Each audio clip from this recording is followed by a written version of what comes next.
Eu sou o Guilherme Brassanini. E eu sou o Jorge Pinheiro. E hoje a gente vai falar para vocês, então, o que nos fez fazer esse podcast, contar um pouquinho sobre nossa história, falar um pouquinho, é claro, sobre sono e alguns mitos que vocês escutam por aí, e a gente vai desmistificar todos, não é não, Jorge? Perfeito. Eu acho que o primeiro ponto é a gente entender por que a gente entrou nessa questão do sono, né, Guilherme? Exato. E conta um pouquinho, então, pra gente, Jorge. Eu te conheci, você já estava na área, já estava no seu caminho. Me conta um pouquinho, então, sobre a sua história. Bom, eu sou um pouquinho mais velho que você, então quando você entrou no sono eu já estava caminhando ali. Então, eu sou otorrino de formação, né, assim como o Guilherme é otorrino, e aí eu decidi fazer um ano a mais de residência na área do sono, porque sempre foi um assunto que me interessou muito, né? Primeiro, porque eu preciso confessar aqui que eu roncava muito. Ei, Guilherme, como é? A gente tenta esconder, tenta fugir, né? Tenta fugir. E foi um estímulo para eu entender melhor isso. E aí eu entrei na parte do sono e eu me apaixonei. Eu acho que é a mesma experiência que você teve, né? A gente começa ali a falar de sono, estudar, e quando a gente vê, diz, cara, isso é o que faz brilhar os olhos. E aí eu comecei nessa jornada, eu estou há 10 anos na área do sono, fiz meu doutorado recentemente na área, e poder ter esse canal aqui junto com você, a gente poderia ser uma dupla sertaneja de Jorge e Guilherme, né? Mas a gente está aqui para falar de sono, então estar com você aqui nesse projeto realmente é muito engrandecedor e vamos junto. Vamos junto. E é exatamente isso, né? Quando eu comecei na área do sono, o Jorge já postava algumas coisas no Instagram e eu falei, nossa, olha esse cara, que legal, não sei o quê. Fui conversar com o Jorge, chamar ele, humildemente me respondeu. Eu falei, nossa, que máximo, a gente começou uma amizade já faz bastante tempo. Foi lá por 2018, 17, 18. Foi uns 6 anos já. Ou mais, Foi quando eu comecei minha trajetória no sono, né? Que eu estava ainda na residência médica de otorrino e fazendo minha pós-graduação no Instituto do Sono, né? Capacitação em Medicina do Sono no Instituto do Sono. Então ali também começou minha história. Terminei a residência, fiquei bastante na dúvida ainda se seguia para a parte de sono ou se ia para a parte de rinoplastia, que sempre foi uma coisa que me chamou a atenção. Então eu fiquei um tempo ainda mantendo as duas especialidades, fiz pós-graduação em rinoplastia, mas o sono me capturou de um jeito que eu não consegui sair. Não consegui sair. Nem vai, viu? Sinto muito, você foi sequestrado aí pelo sono. E aí, hoje em dia eu tô lá na Unifesp terminando meu mestrado, hoje em dia fiz já capacitação em cirurgia robótica, faço procedimento cirúrgico, laser para tratamento do ronco, que é uma coisa que a gente pode conversar mais pra frente também. Então é uma área que eu sou apaixonado, assim, e vou te falar que o meu ponto mais fraco são os distúrbios respiratórios do sono. Qual que é o seu ponto mais fraco dentro do sono? Olha, eu gosto de tudo, realmente, assim, mas me chama muita atenção distúrbios respiratórios, porque é algo que eu tinha, né? Então, tive o diagnóstico durante a residência de apneia do sono, então eu trato, então de certa forma eu entendo como os pacientes sofrem um pouco com isso, né? Mas também gosto muito da insônia, eu acho que é algo que muita gente se queixa e a gente vai conversar de muita coisa legal aqui. E eu acho que a gente hoje escolheu um tema super interessante para começar, né? Que são aquelas frases que todo mundo fala e a gente está chamando de frases nada motivacionais, né? Nada porque motivacionais. As pessoas querem ajudar, mas no final das contas elas estão mais atrapalhando o sono do que ajudando, né? Exatamente. Vamos começar? Dos pseudo-coachings que muita gente escuta por aí, então a gente vai começar quebrando alguns paradigmas aí, alguns mitos do sono. Então, Jorge, fala pra gente então, o que você acha dessa frase aqui? Deus ajuda quem cedo madruga. Nossa, eu acho esse um tapa na cara do trabalhador, né? Porque imagina o que a sociedade vive, a maior parte das pessoas que precisam acordar cedo, elas não têm oportunidade de acordar em outro momento. Elas precisam porque às vezes é 1h30 de transporte até o trabalho, aí aquela rotina intensa. Então as pessoas dizem que Deus ajuda só quem cedo madruga, mas na verdade a coisa não é bem assim, né? Deus ajuda quem quiser dormir bem, mas a gente sabe que realmente essa frase fora de um contexto, ela dá uma ideia de que privilegiado é aquela pessoa que não dorme o quanto precisa, né? E na verdade a gente sabe que não é isso. Dormir é uma necessidade que a gente tem do corpo e a gente precisa estar atento, não é verdade? Sim, exatamente. E aí entra então as questões também dos ritmos biológicos, né? E vamos falar um pouquinho só para introduzir rapidamente o que são esses ritmos, né? O que a gente fala aqui que é cronotipo e aonde que ele se encaixa então nessa frase. Todo mundo que acorda de manhã, que cedo madruga, vai realmente conseguir desempenhar ou tem pessoas que vão ter uma maior dificuldade? Perfeito. Então, quando a gente fala de ritmo biológico, a gente está falando do que a gente literalmente chama de cronotipo. Então, cada pessoa pode ter um perfil. Então, sabe aquela pessoa que acorda muito cedo, mas também dorme muito cedo, né? Eu sou esse perfil, tá, pessoal? Então, a gente costuma chamar de matutino. Então, nós temos basicamente 3 grandes perfis, mas são muitos, são em torno de 7. Mas a gente classifica em 3, e o matutino é aquela pessoa que acorda com toda a animação, cantando irritantemente. Então, imagina dividir um quarto com o matutino, não deve ser uma tarefa fácil, né? Mas chega às 9 da noite, já não tem mais carisma para se manter acordado, né? Para alguma atividade. Então, a pessoa desiste de ir numa festa, desiste de... Até, por exemplo, se tiver que fazer faculdade à noite, é um processo mais complexo, né? É aquela pessoa que no jantar dos amigos, geralmente tem o cantinho dela, dá umas 9h30, 10 horas, ela já tá encostadinha ali e não tem mais como conversar com você. Esse é o matutino clássico, Sou né? eu, sou eu. É você? 9h30 da noite eu já tô diminuindo toda a energia social e gosto da minha cama e gosto de acordar cedo. Então me faz bem ser desse tipo. Isso é o meu relógio, né? Mas nem todo mundo tá assim, né? Mas a gente sabe que boa parte da população tem um ritmo que nós chamamos intermediário, que não é esse matutino, não precisa acordar tão cedo assim, e funciona como, digamos, a rotina social já estabelecida. Mas o grande problema, Gui, são aquelas pessoas que têm aquele ritmo mais vespertino. Porque o vespertino, ele dorme mais tarde e é do ritmo dele, o corpo funciona assim, e também ele vai acordar mais tarde. Mas quando que tem oportunidade de acordar mais tarde, né? É, exatamente. Tem que trabalhar, acordar cedo, muitas vezes levar filho na escola ou pegar o metrô e demorar 1 hora e meia para chegar até o trabalho. Então, exatamente isso, né? E muitas pessoas não entendem que existe essa questão, né? E acabam se cobrando demais por muitas vezes não estar com rendimento como queria, né? E não entende que existe essa questão do cronotipo. E eu sou intermediário. Eu falo que é o cronotipo mais versátil de todos, porque ele é mais adaptável. Tanto se você precisar acordar um pouco mais cedo, o intermediário ele consegue, um pouquinho mais tarde também. E uma coisa que muita gente confunde, e tá na moda, viu, Jorge? Falar assim, eu sou vespertino, então meu horário, 2, 3 horas da manhã, eu tô rendendo muito. O que você acha disso? As pessoas elas precisam primeiro entender que para a gente determinar qual o ritmo tem toda uma avaliação, né? Porque muitas vezes nós estamos ali condicionados anos e anos a um padrão com um ritmo totalmente irregular e com isso vai, de certa forma, confundir aí qual é o ritmo verdadeiro, né? Então, de uma forma geral, a gente precisa de uma avaliação de profissional para entender qual o ritmo é daquela pessoa. Porque, por exemplo, eu posso trabalhar anos e anos numa atividade que exige que eu esteja às 7 horas da manhã. Eu sou médico, por exemplo. Então, eu preciso, sei lá, pegar um plantão. E não necessariamente eu tenho ritmo matutino porque eu trabalho às 7 horas da manhã. Mas é preciso lembrar que ritmo também tem a ver com performance, né? Então, é o quanto que o meu cérebro, ele tá ali pronto para todas as atividades, o meu corpo está respondendo a tudo isso, né? E as pessoas, elas têm essa tendência, não, eu na verdade, eu fico até 2 horas da manhã trabalhando, eu fico fazendo 1 milhão de coisas.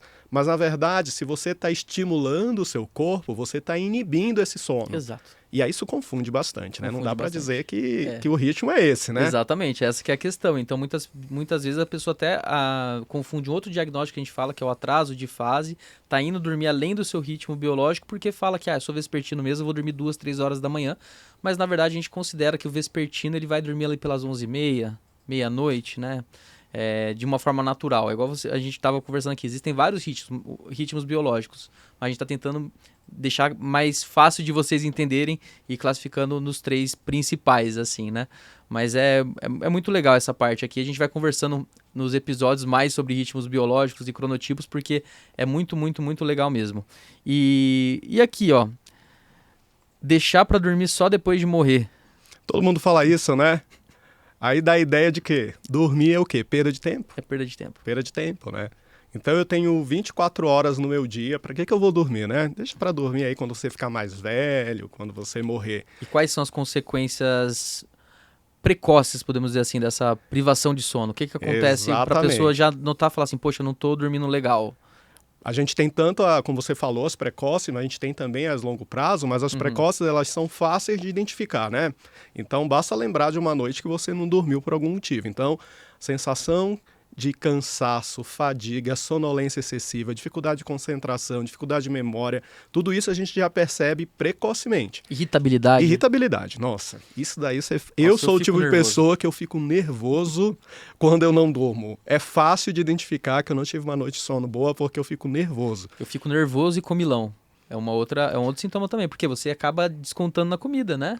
É, Recompensa. é perfeito. E tem Né? uma outra questão sobre a comida, né? Porque não é só comer mais, mas é também, os estudos mostram que a gente tem uma preferência por alimentos muito mais calóricos, né? Então, quando a gente não dorme, a gente não tá ali pensando em comer uma saladinha, Não. alguma coisa assim. O que a gente quer, né? O refrigerante com a pizza, o Açúcar, hambúrguer, o carboidrato e é açúcar. isso. Exato. São alimentos de fácil caloria, mas que não têm uma nutrição adequada. Então, desbalança todo um processo metabólico. Então, gente, Sim. dormir não é uma opção, tá? É uma É necessidade. uma necessidade. E é isso, quando a gente tem privação de sono, a gente acaba. É fisiológico mesmo, e dentro do nosso sistema nervoso mesmo ocorre algumas alterações que acaba ativando áreas do nosso cérebro que a gente chama de córtex primitivo, que faz a gente agir por impulso, né? Então, impulso na comida, na resposta mais enfática, podemos dizer assim. Enfim, mais irritabilidade, enquanto o nosso córtex racional ele fica mais realmente inativo. Então, segunda-feira à tarde, aparece um brigadeiro na sua frente que o paciente te deu. O que você faz se você tiver com privação de sono? Como sim. Come sim. Pede Eu mais, como um né? e peço mais, né? E se você tiver tido uma boa noite de sono? Então, eu tenho uma capacidade maior de controlar minhas vontades, de entender o processo, né? Então, e lembrando que também tem questões muito sérias, né? Principalmente pessoas que trabalham operando máquinas, dirigindo, Sim. isso aumenta muito o risco de acidentes, porque a nossa capacidade de responder a um estímulo ela é muito mais lentificada, né? Então, eu preciso de um raciocínio, por exemplo, se eu estou dirigindo uma estrada, porque depende tanto de mim quanto de quem está naquela estrada. E aí, se eu não tiver dormido bem, o que eu faço? Eu posso não ter uma resposta em tempo hábil para me livrar de uma situação de um perigo iminente, né? Exato. E tem estudos comparando realmente isso, privação de sono com o estado de embriaguez, né? Exatamente. E essa aqui, ó, então, dormir é para os fracos. Sono e performance. O que você acha? É para os fracos ou para os fortes? Aí é complexo, hein? Se a pessoa diz que dormir que é uma necessidade do corpo, se a gente substituísse, por exemplo, o comer, né? Dizer comer é para os fracos. Não, comer é para quem é uma necessidade, né? Então, dormir a gente precisa enxergar que é uma necessidade e não é sinônimo de fraqueza, pelo contrário, é um investimento. Eu costumo dizer que é um investimento necessário para a longevidade tão importante quanto uma preocupação com a sua aposentadoria privada, por exemplo, né? Porque você pode ter a aposentadoria privada, aquela casa na praia, tudo isso, mas se você não tiver saúde para vivenciar tudo isso, aí realmente compromete todo esse planejamento. E o dormir, assim como uma alimentação saudável, exercício físico regular, é um dos maiores investimentos na própria saúde. Então, não é fraqueza dormir. Não é feio você dizer para os seus amigos, olha, chegou o meu horário, deixa eu ir para casa, estou com sono, né? Porque a gente faz o contrário, né, Gui? O que a gente faz? A gente está com sono e toma uma bebida estimulante, evita dormir, né? Porque parece que o dormir é feio e vem dessa frase aí, né? Que o dormir é para os fracos. Não, gente, dormir é uma necessidade do corpo e é para gente ciente do funcionamento do próprio corpo e que está preocupado com a própria saúde. E é legal essa analogia também, né? Se você tá fazendo musculação, quer ficar forte, você tem que dormir, porque é durante o sono que você vai fazer toda a reparação muscular, produção de hormônios que são importantes para o seu crescimento celular, enfim. E a pessoa, na verdade, que quer ficar forte, ela precisa dormir. É o contrário. Lembrando também, né, e a gente vai entrar nos próximos episódios a respeito disso, na questão hormonal também do sono, né? De, por exemplo, fisiculturistas que querem ficar fortes e acabam não dormindo bem. Vamos falar sobre isso também. Bom, e essa daqui é muito boa. O que você faz da meia-noite às 6 da manhã? Dorme? Não faz nada, né? É. As pessoas dizem, não, aproveita para fazer outras coisas, maratonar sua série, fazer aquele trabalho que você não conseguiu fazer durante o dia, né? E assim a gente vai ocupando um tempo que era necessário para o corpo. Eu acho que também isso vem daquela ideia, né, de que dormir é um desligar que eu tenho do corpo, mas na verdade não é isso, né? Dormir é uma série de fenômenos fisiológicos que tem horário para acontecer e que eles acontecem enquanto estamos dormindo, que não vão acontecer quando nós estamos acordados. Então, é importante a gente pensar nessas 24 horas do dia, porque a gente só lembra do que acontece quando estamos acordados, né? A gente só lembra do sono quando ele não vem, quando ele não funciona como a gente gostaria. Então, é importante a gente lembrar que você não tem que utilizar as horas do seu sono para outras atividades que não sejam dormir e descansar. E aí vem o próximo, né? Trabalhe enquanto eles dormem. Eu acho que esse é o mais clássico de todos. E tá na moda, né, cara? Voltou isso daí, né? Tinha parado um pouquinho, mas parece que agora voltou com tudo. E tá dividindo opiniões, inclusive de empresários aí que eu que eu conheço, eles colocam na internet e falam assim, tá tendo uma galera aí nova que fica realmente falando, trabalha, não tem por que dormir, e eles são contra. Então, dividiu ali esses novos empresários da internet aí que acabam falando muita coisa e sem base científica, né? Então, a gente tem que ser críticos em relação a trabalho enquanto eles dormem. Não é bem assim. Precisamos de um tempo mínimo de sono para reparação, né? A gente fala em torno de 7 horas de sono ali, né? Pelo menos, né? Tem pessoas que precisam de um pouco menos, que são os dormidores mais curtos, só que a gente não tem... É igual o Jorge falou, é preciso uma avaliação médica, profissional, diário do sono, para você poder realmente avaliar qual que é a necessidade do organismo desse indivíduo, né? Não é você falar, eu preciso de 5 horas de sono, para mim tá suficiente. Talvez você esteja se enganando, porque você é jovem, faz outras coisas, não nota os sinais que seu corpo está tentando dizer para você que não tá legal ainda, e acaba caindo nessa falácia mesmo, porque é uma falácia, né? O que você acha dessa daqui, então? Não, exatamente. Essa questão do... Eu queria que fosse o contrário, né? Durma enquanto os outros trabalham. Era esse meu objetivo de vida, na verdade, né? Porque, primeiro que a gente tem que lembrar que tudo que a gente faz, performance mental, está diretamente relacionada ao quanto que a gente dorme bem ou não. Então, por exemplo, hoje tem um movimento aí mundial para a redução da carga horária de trabalho, né, para que sejam 4 dias úteis durante a semana. Então, o mundo está repensando esse modelo que vem desde a Revolução Industrial, em que se trabalhavam 16 horas ou mais por dia, né? Então, só para lembrar o quanto que a sociedade pode modular o nosso padrão de sono pré-Revolução Industrial ele era diferente. A gente tinha lá o chamado primeiro sono, segundo sono, a gente tinha um despertar entre esses intervalos de sono. Então, por exemplo, você encontra isso, se você lê um livro mais antigo, você encontra, olha, e no primeiro sono e após o primeiro sono, as pessoas realmente acordavam e faziam uma refeição até, né? A ceia era feita entre o primeiro e o segundo sono.